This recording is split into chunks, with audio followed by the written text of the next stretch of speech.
Hi guys, my name is Kirsty and welcome back to Upside Down Books. Today we're going to be doing another wrap up and that is for January, the beginning of 2021. So let's have a look at what I got around to reading. Non più tra I farfalloni amoroso, notte giorno di torno.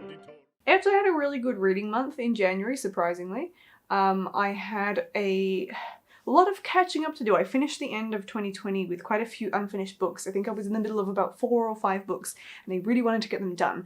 And then I also did not set myself a specific TBR for January because I just wanted to catch up with all of the review copies that I had coming my way that I wanted to get done in a respectable amount of time, and I am pretty pleased with the outcome.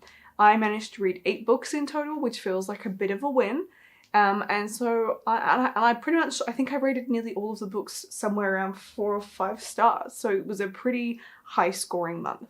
Let's begin with the first book that I read. The first book I read was actually a carryover from my December TBR, if you recall all the books that I set myself to read in December. And that was The Beast's Heart by the author I can't pronounce, Leif Shawcross. And this was like the 7th book on my 7, 8, 9. Yeah, this was like the 7th book on that 10-book TBR. So I started that at the very end of December and I finished it at the beginning of January, and I really enjoyed it. I had been super anticipating reading this book because it is a Beauty and the Beast retelling, and I really love my Beauty and the Beast retellings at the moment. I just am finding myself really drawn to them. I am always a sucker for fairy tale retellings because I think that they're such good, like, basic structures to build a new story around, and they always end up being quite fun. So I had high expectations that this would be good. I absolutely adored the cover for it, and it was. I really enjoyed it. I thought it was a very interesting take on Beauty and the Beast because it was so similar to the fairy tale that we are all familiar with, that version that I'm thinking of being Disney's version. I rated this 5 out of 5 stars because I really had nothing I could complain about. It is very similar to the original. We have the castle, it's enchanted. Probably the biggest difference is that there are no servants being made from human into animated objects. That is not part of it. Just the castle in general is enchanted, so it'll make things happen at the behest of the beast. So it's just sort of like, it was an unnecessary thing, and I quite liked it because it made it feel a little more real, I guess, as real as anyone could make this fairy tale seem, by not having, you know, footrests walking around and yapping like dogs, I suppose. But the main character's name is ever so slightly changed. I believe she becomes Isabeau instead of Belle, so still a name that sort of suggests the whole beauty thing, but there was a lot of family ties further explored than the original fairy tale has, with Isabeau having 2 other sisters, and her father struggles with her disappearance a lot more. The chapters are almost entirely from the Beast's perspective, if I recall correctly, and he's a very introverted and deep thinking character, so there's a lot of thoughts going on up in there. But the introduction of the mirror that we see in the original fairy tale, where Belle is able to look and see what is happening somewhere else, that is still in this book, and it plays like a really major part in it. The Beast doesn't tell Isabeau about it, he keeps it a secret, and it is something that he sits and watches, and that's when we'll get an alternate chapter and we'll get to see what is going on back at Isabeau's family's house. So there's a lot of really similar elements, but it is a little bit more mature, and it's really easy to get on board with the conflicted character of the Beast. So it's just a really fun read. So if you see this one in your bookstores, then I highly recommend that you go and pick up a copy because I am almost certain that you are going to end up loving it. The next book I read was an advanced copy that I finally got around to reading. It actually came out in November, I believe, and it just took me that long to get around to it, and that was The Champagne War by Fiona McIntosh. I was really excited to read this because I read one of McIntosh's books at the beginning of 2020. I talked about it non-stop all year just about, and how much I loved The Pearl Thief, and I was super excited to pick up The Champagne War, and it did not disappoint. I still think that if I were to rate the two, I would still rate The Pearl Thief higher, but I am looking forward to continuing my Fiona McIntosh journey and reading more of her books in the future. This is a wonderful World War I historical fiction, and it follows a main character whose name I can't remember. The main character is a female in this story, and she's a really strong female character, and I really enjoyed how well she stood up in her time period against a lot of men within her industry. So she is a champagne heiress, and she owns her estate and runs it basically, and she's really well admired for her hard work and the way that she runs the estate. But the story itself is mostly about, well, it's it's both about being a woman and being restricted by the way that men run the world, but it's also about lost love and when to move on, when to let go. And it's a really great themes are going on in this story. Where the like male-female battle comes in is that the main character's husband goes off to war and he is missing in action, presumed dead. And his brother has a thing for her and wants to basically manipulate her into marriage because he wants to join their two really powerful names, both champagne makers, together, and he wants all of her assets because he is struggling for money. So there is this kind of manipulation going on where he could just leave her alone, but he's not, and it's causing her problems because there's not a lot she can do to stand up against him. But then the other part of the story is when another soldier is rehabilitated, I guess, and ends up at the little temporary hospital that she also ends up running. But as the war gets going, because Mackintosh has reimagined that the front lines were much, much closer to the Champagne region than they were in real life in this one. There's a whole like backstory at the end, an author's note explaining these things. And you have that conflict of heart as this man slowly starts to win her heart, but she still hasn't given up hope in finding her husband. So it's just a really good story, and it's set in a really unique backdrop. So if historical fiction is something you enjoyed, then I definitely think this is worth picking up, purely for the uniqueness of it and how bloody well written it is. I ended up rating it 4 out of 5 stars. The next book I finished was mightily satisfying to finish, and that was The Memory of Souls by Jen Lyons, this beast of a book. I have been reading this since about August of 2020. It took me such a long time to get through it, and I ended up rating it 4 out of 5 stars, which I'm really pleased with because that is an improvement from my rating of book 2. This series has caused me endless issues with trying to work out the best way to read it. I read book 1 in the physical format like this, but a slightly smaller one, and the font was really small and it was quite difficult. Then, for book 2, I thought I would try the audiobook and see how that goes. But this story is really complex and there's a lot of characters and a lot of things going on. Whilst I couldn't fault the narration itself, I found I really needed to be able to be reading it, going at my own pace, and being able to flip back and forth because there's a lot of extra stuff at the end of this book. There's like genealogy trees, there's glossaries with characters' names, there's so much going on, there's maps, there's all sorts, everything you could need to help guide, navigate your way through this book. And when you're listening to an audiobook, it's really difficult. There's also footnotes throughout this story, which is really entertaining, but it was hard to distinguish between story and footnote. So I tried ebook to start with, and this was what slowed me down to begin with. I was actually sent a review copy of this, so thank you very much to Pam McMillan for that. But because it was during a lockdown, an outbreak of COVID over on the eastern states of Australia, they were unable to send me this physical copy. This came, I think in December, they've actually sent this through to me. And the ebook was also just difficult to navigate. So my final conclusion is that I will only read these books in physical format, in a nice big book I can sink my teeth into.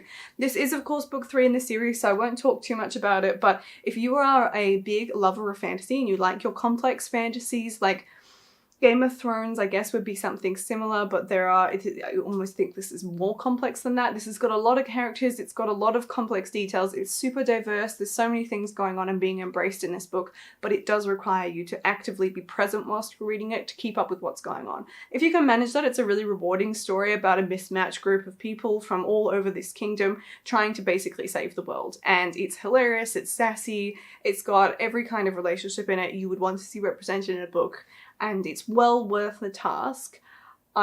I've read this so much quicker once I had the physical copy, and I'm really looking forward to book 4 coming out later this year. I then moved on to the audiobook that I read last month, and that was Troy. I have a physical copy of it that I've stolen from my brother so that I don't have to Photoshop it onto the screen. But I did listen to the audiobook version of this because I love listening to Stephen Fry narrate his own books.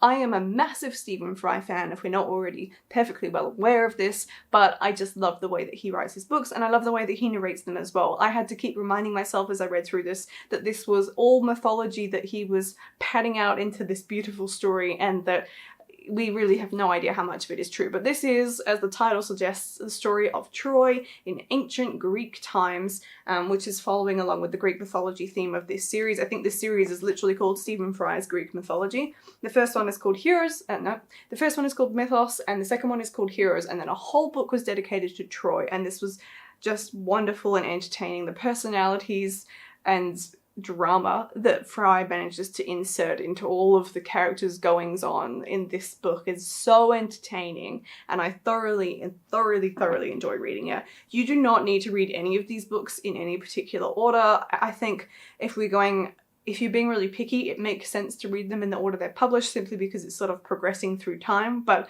they don't specifically relate to each other, so it doesn't matter which order you read these in. But yeah, this was absolutely a 5-star read for me, and I cannot wait to see what Fry does next. I then decided to make my life more difficult, and I actually went to the library and picked out 2 books that I checked out, and I already have read one of them, naturally there being a time limit on these things, and that was Why We Broke Up by the stickers over it, Daniel Handler, and I really enjoyed this. This is a funny sort of size book, and it's got illustrations throughout it. I'm not landing on any, there we go, illustrations throughout it, and I really love this. If you have ever experienced a breakup, then this is well worth reading. This, I think in my review, the only way I could really succinctly explain what this book is, and excuse my language, this is a massive fuck you to any ex you have. It is such a good book, and it's so satisfying to read.